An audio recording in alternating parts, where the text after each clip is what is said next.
प्रिय विद्यार्थियों, आइए पढ़ते हैं उत्तर प्रदेश माध्यमिक शिक्षा परिषद प्रयागराज की कक्षा 11 के हिंदी और सामान्य हिंदी में आचरण की सभ्यता।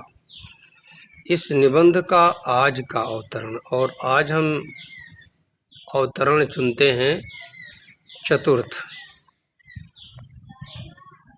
यहाँ से पढ़ते हैं।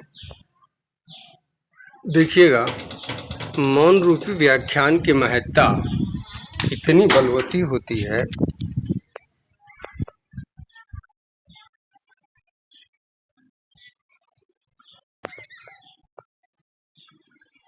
एक पेपर उड़ गया, इसको उठाने के लिए दौड़ रहा हूं मैं।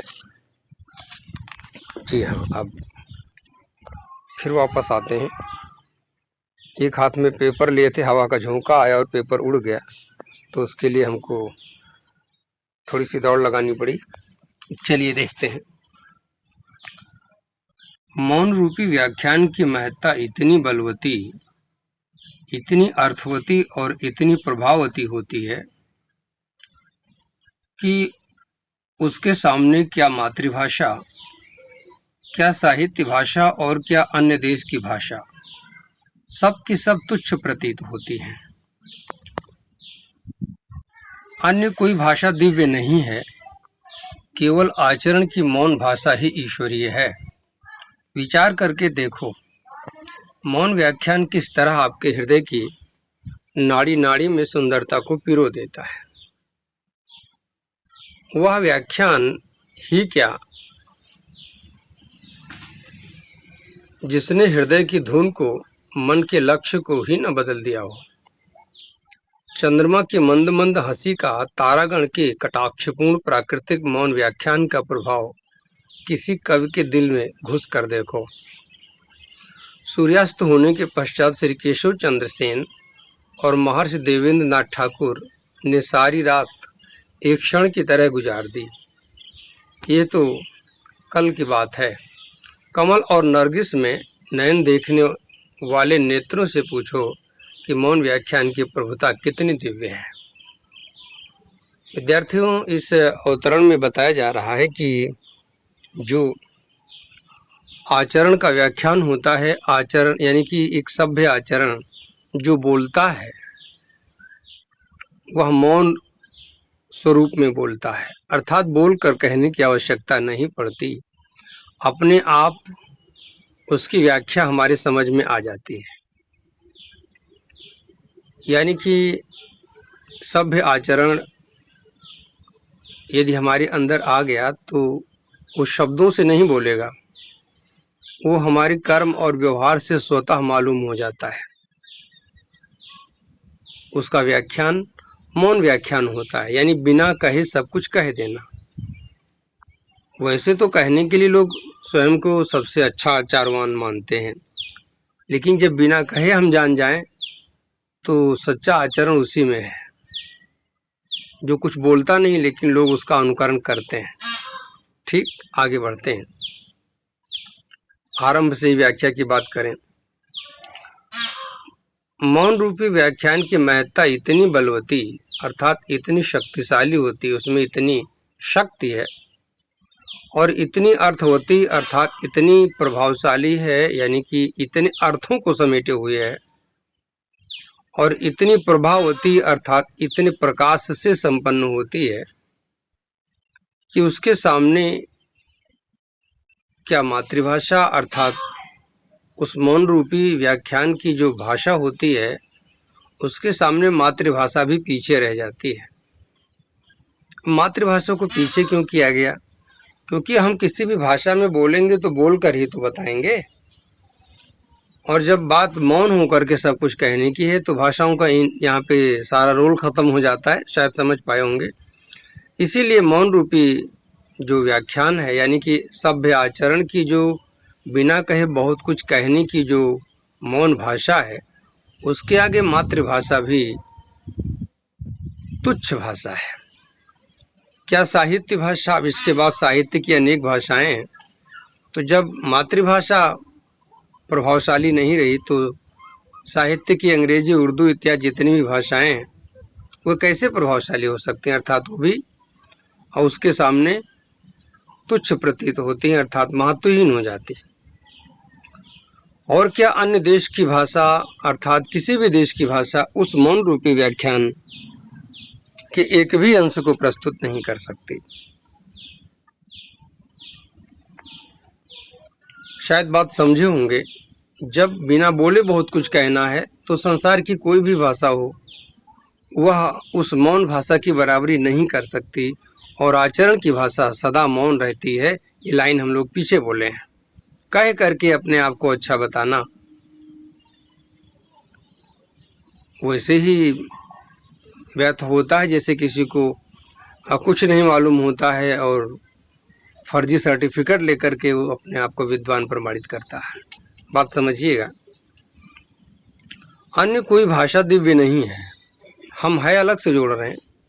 संसार में कई भाषाएं, लेकिन किसी भाषा को अलौकिक नहीं कहा जा सकता। सावधान, संस्कृत को भी यहाँ अलौकिक भाषाओं की श्रेणी में नहीं रखा गया है, क्योंकि मौन भाषा की बात चल रही है और आचरण की भाषा की बात चल रही है। अन्य कोई भाषा दिव्य नहीं, केवल आचरण की मौन भाषा ही ईश्वरीय है, अर्थात वह एक ऐसी भाषा है जिसको ईश्वर ने दिया है। क्यों? क्योंकि जो बोल नहीं सकते, जो किसी कारण से मूक हो जाते हैं, क्या उनके आचरण की जानकारी हमें नहीं होती? होती है, क्योंकि यदि बोलने की बात होती तो उनके आचरण, उनके पास सभ्य आचरण ही न होता। शायद समझे होंगे आप। आगे बढ़ते हैं। तो मौन रूपी जो भाषा है, यानी कि सभ्य आचरण की जो मौन भाषा है, वही एकमात्र ईश्वरीय है, अर्थात उसमें ईश्वर के गुण होते हैं, अर्थात तो सीधे ईश्वर से प्राप्त होता है। थोड़ा विचार करके देखो, मतलब थोड़ा सा सोचेंगे तो आपको कुछ ऐसे उदाहरण दिए जाएंगे जिनमें ऐसे जड़ पदार्थों का नाम लिया जाएगा जो बोल नहीं सकते, लेकिन बिना बोले बहुत कुछ कहते हैं। देखते हैं क्या दिखाया जा रहा है। विचार करके देखो, मौन व्याख्यान किस तरह आपके हृदय की नाड़ी नाड़ी में सुंदरता को पिरो देता है। थोड़ा सोचें कि मौन व्याख्यान का आपके हृदय की प्रत्येक धमनियों में किस तरीके का असर डालता है। आप किसी को देखते हैं, उसका कार्य, उसके जीवन शैली, उसका आचरण, वो कहता नहीं कि मैं बहुत अच्छा हूँ, लेकिन आप उसे अच्छा मानने लगते हैं और उसके आदर्श पर चलना शुरू कर देते हैं। और वो दिखावेपन से नहीं मानते, आप उसे हृदय से मानते हैं कि हाँ, ये महान व्यक्तित्व में से एक है। तो ये तो बिना कहे बहुत कुछ कहे गए ना। यही मौन भाषा है और यही मौन व्याख्यान है। बात समझिएगा। तो मौन रूपी जो आचरण की भाषा है, वह हर व्यक्ति के हृदय में, जो उसे समझ पाएगा, उसके हृदय की प्रत्येक नाड़ियों में एक नई सुंदरता ला देता है। ठीक, आगे बढ़ते हैं। वह व्याख्यान ही क्या, अर्थात व्याख्या तो बहुत लोग करते हैं, भाषण तो बहुत लोग देते हैं, लेकिन सबसे प्रभावशाली भाषण क्या होता है, जो बहुत दिन तक अमिट छाप छोड़ता है। यहाँ जो लिखा हुआ आप देखिएगा, वह व्याख्यान ही का क्या जिसने हृदय की धुन को, मन के लक्ष्य को, अर्थात हृदय की जो धुन है, धुन मतलब एक सोच, प्रसन्नता, तो उसको और मन के लक्ष्य को, मन क्या करना चाहता है, उसके उद्देश्य को ही न बदल दिया। अर्थात संसार की कोई भाषाएं ना तो मन की धुन को बदल सकती हैं, न हृदय के लक्ष्य को बदल सकती हैं, लेकिन सभ्य आचरण की जो भाषा है, जो मौन होकर के सब कुछ कहने की जो एक विशेष मौन व्याख्यान की भाषा है, उसमें यह गुण है। क्योंकि कुछ लोग स्वयं जाकर के महापुरुषों के शिष्य बन जाते हैं। महात्मा बुद्ध किसी को घसीट के नहीं ले गए, उनका असर हुआ, लोग स्वयं चले गए और उन्होंने अपने मन को, हृदय को, सबको बदल लिया। शायद बात समझ में आ रही होगी। चंद्रमा की मंद मंद हंसी का, तारागण के कटाक्षपूर्ण प्राकृतिक मौन व्याख्यान का प्रभाव किसी कवि के दिल में घुस कर देखो। ध्यान दीजिए, चंद्रमा कैसे मुस्कुराता है और तारे उसे किस प्रकार से तिरछी नजर से देखते हैं, अर्थात आनंदित होते हैं, कभी कभी शिकवा शिकायत भी करते हैं। ये तो साधारण आदमी नहीं समझ पाएगा। यहाँ ना तो तारे बोलते हैं और ना चंद्रमा कुछ बोलता है। ये सब मौन सांकेतिक भाषा से एक दूसरे की बातें कौन समझ सकता है? ये वही जान सकता है जो बहुत बड़ा काल्पनिक कवि हृदय होता है। यानी कि किसी कवि के मन में यदि जाकर के हम देखेंगे तब हम जान पाएंगे कि चंद्रमा भी कुछ बोलता है, बिना बोले मौन व्याख्यान करता है।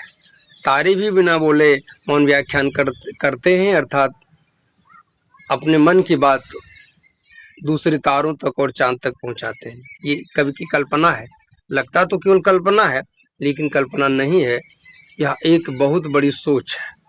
आगे बढ़ते हैं, शायद समझे होंगे। कहने मतलब ये हुआ कि चांद और तारे भी मौन व्याख्यान करते हैं, लेकिन उसे वही समझ सकता है जो कवि हृदय होता है, जो स्वयं उस मौन व्याख्यान की कीमत जानता है, जो सभ्य आचरण वाला होता है। आगे बढ़ते हैं। सूर्यास्त होने के बाद एक घटना ऐसी बताई गई, एक ऐसे समय को यहाँ पर उदाहरण के रूप में रखा गया है, जिसमें केशव चंद्र और महर्षि देवेंद्रनाथ ठाकुर, ये दोनों प्रसिद्ध कवियों में से हैं, साहित्यकारों में से हैं। इनको कुछ ऐसे लगा कि मानो चांद से बात कर रहे हैं, बैठ करके पूरी रात गुजार दिए थे। उसी बात को यहाँ पर हमारे लेखक ने, सरदार पूर्ण सिंह जी ने रखा है। सूर्यास्त होने के बाद श्री केशव चंद्र सेन और महर्षि देवेंद्रनाथ ठाकुर यानी देवेंद्रनाथ टैगोर जी, इन दोनों ने सारी रात एक क्षण की तरह गुजार दी। अर्थात वो पूरी रात उस चांद को देखते रहे, तमाम कल्पनाएं करते रहे, जैसे मानो बिना बोले चांद बहुत कुछ कह रहा हो, और एक दूसरे से ये लोग भी बिना बोले अपने मौन व्याख्यान से उसकी बातों का जवाब दे रहे हों, उससे कुछ सीख रहे हों। और पूरी रात गुजर गई, ऐसे लगा मानो एक क्षण निकल गया है। ये है मौन व्याख्यान। बात समझिएगा। ये तो कल की बात है, अर्थात बहुत पुरानी बात नहीं है। ये मतलब रविन्द्रनाथ टैगोर जी का भी समय जो भी रहा है, अब उस समय और अब के समय, मतलब जो वर्तमान में चल रहा है, बहुत ज़्यादा अंतर नहीं। अर्थात उनके इतिहास को हम पढ़ करके समझ सकते हैं, कोई काल्पनिक बात नहीं है। कल की बात ना होने का मतलब ही कोई कल्पना नहीं है, ये सत्य घटना है। आगे बढ़ते हैं। कमल और नरगिस दो फूल हैं, ठीक है ना। मेरी जानकारी में नरगिस चमेली को कहते हैं, और कमल तो आप जानते ही हैं। तो कमल और चमेली में नयन देखने वालों से पूछो कि मौन व्याख्यान की प्रभुता कितनी दिव्य है। जो कवि कमल की पंखुड़ियों में किसी नायिका की आंखों का सौंदर्य देखता है, उसमें किसी की आंखें नजर आती हैं, उसके किसी पात्र की आंखें उसमें दिखती हैं, तो कल्पनाएं करता है। ऐसे नरगिस के फूल में किसी को, यानी किसी कवि को जो सौंदर्य का दर्शन होता है, वो वास्तव में कवि हृदय ही महसूस कर सकता है। कमल और नरगिस में नयन देखने वाले नेत्रों से पूछो कि मौन व्याख्यान की प्रभुता कितनी दिव्य होती है। अर्थात मौन व्याख्यान में ईश्वरीय गुण कितना होता है, वो कितना अलौकिक होता है। दिव्य मतलब अलौकिक, अलौकिक माने ईश्वरीय।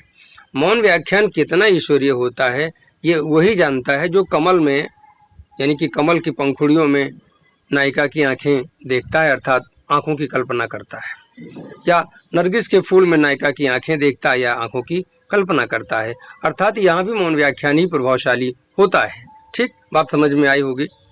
यदि कोई बात शेष रह जाती तो कमेंट करेंगे, मैं इसका थोड़ा सा साहित्यिक सौंदर्य की चर्चा कर लेता हूँ। भाषा की बात करें तो शुद्ध परिमार्जित खड़ी बोली, शैली विवेचनात्मक और विचारात्मक।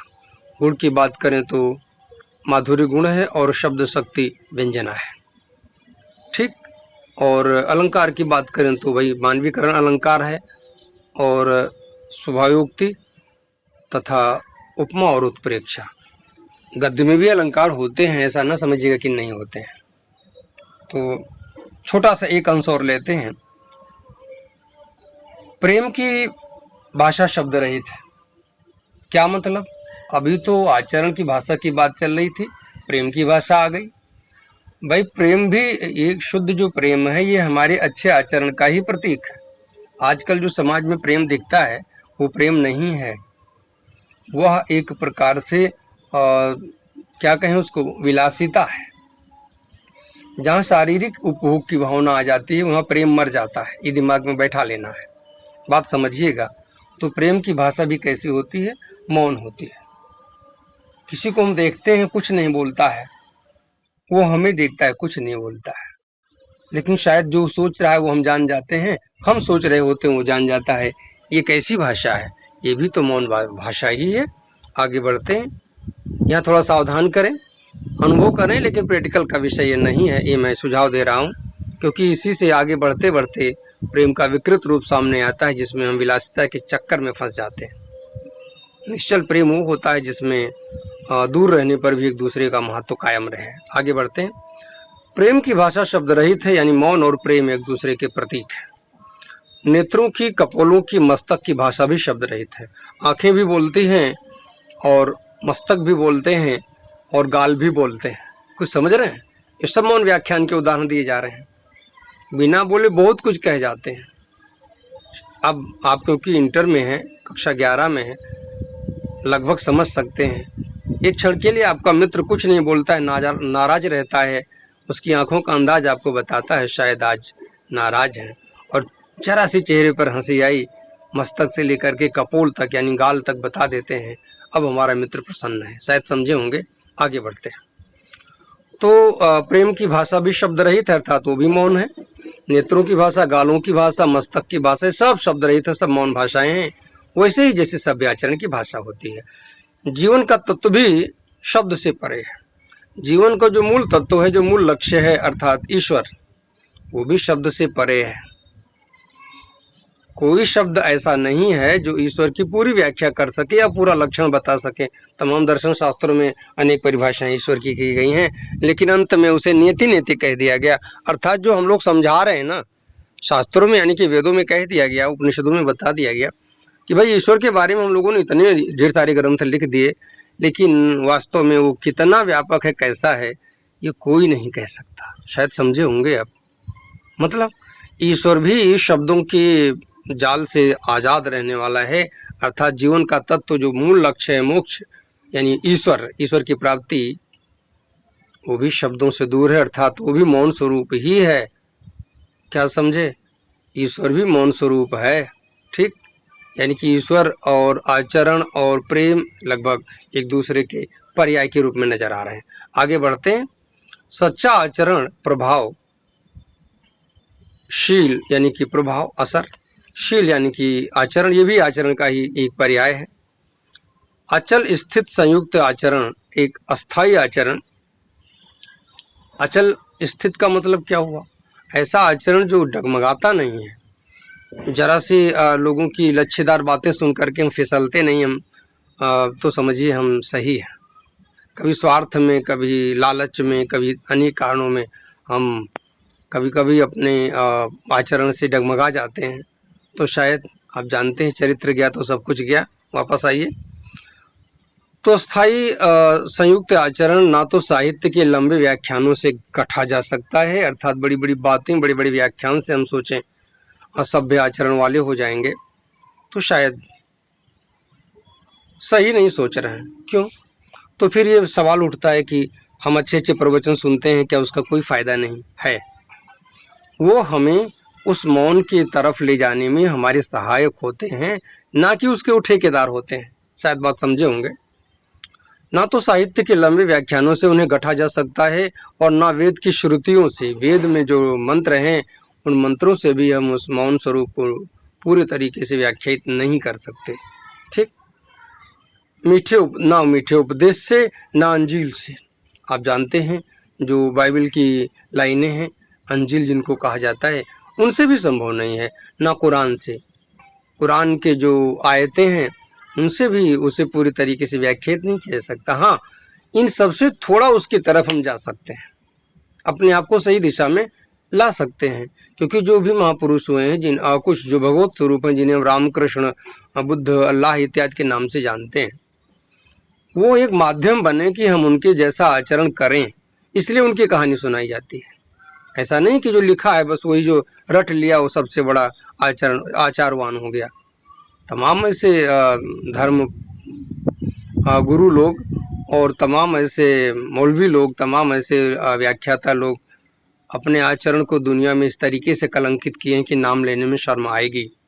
बात समझदार हैं आप, आगे बढ़ रहे हैं, समझ लीजिएगा।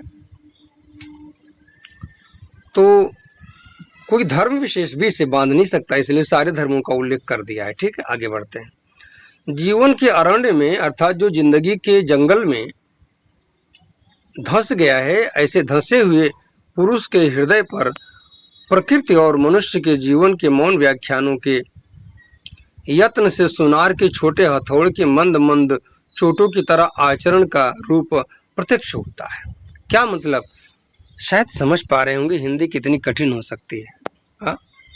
एक एक शब्द लिखे तो सब पढ़ लेते हैं, लेकिन व्याख्या क्या कहना चाहता है ये समझ में नहीं आता। यही तो आपसे पूछा जाएगा इस लाइन में क्या कहा गया है। ध्यान दीजिएगा, जो व्यक्ति यानी जो लोग जीवन रूपी जिंदगी जंगल के समान है, तो जन्म तो सब लिए और सब उसी में अपना जीवन जी रहे, तो जो जीवन के जंगल में उलझे हुए अर्थात भटक गए हैं, धंस जाना, उलझ जाना, ऐसे मनुष्यों के हृदय पर प्रकृति और मनुष्य के जीवन के प्रकृति के भी जो मौन व्याख्यान यानी प्रकृति का जो मौन व्याख्यान है उसका असर, और साथ ही साथ जो सभ्य आचरण वाले मनुष्य हैं उनके आचरण का प्रभाव, ये सब मिल करके क्या करते हैं, ये उस व्यक्ति के जीवन को वैसे ही धीरे धीरे अच्छा बनाते हैं, श्रेष्ठ बनाते हैं, सभ्य बनाते हैं। अर्थात सांसारिक दुर्गुणों में उलझे हुए व्यक्ति को प्रकृति के मौन व्याख्यान सही रास्ते पर लाते हैं, अर्थात उसको सभ्य बनाते हैं।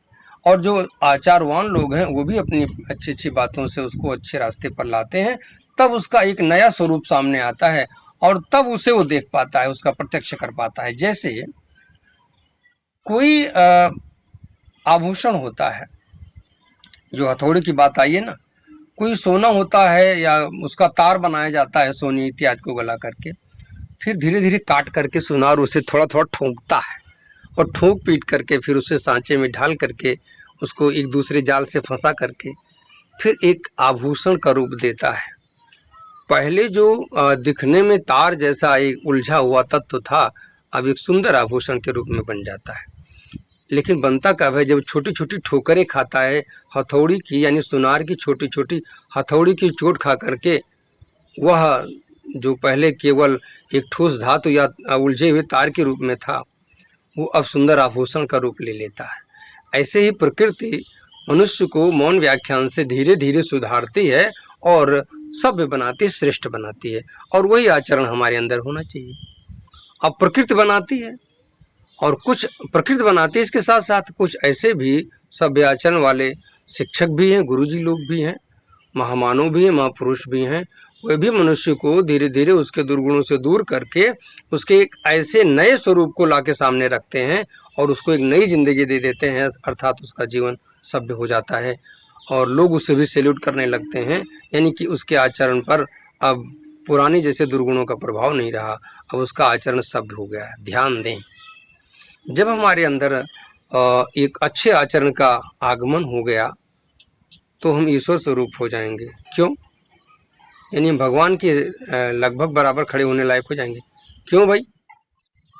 इधर बताया गया है कि ईश्वर का स्वरूप भी मौन स्वरूप है।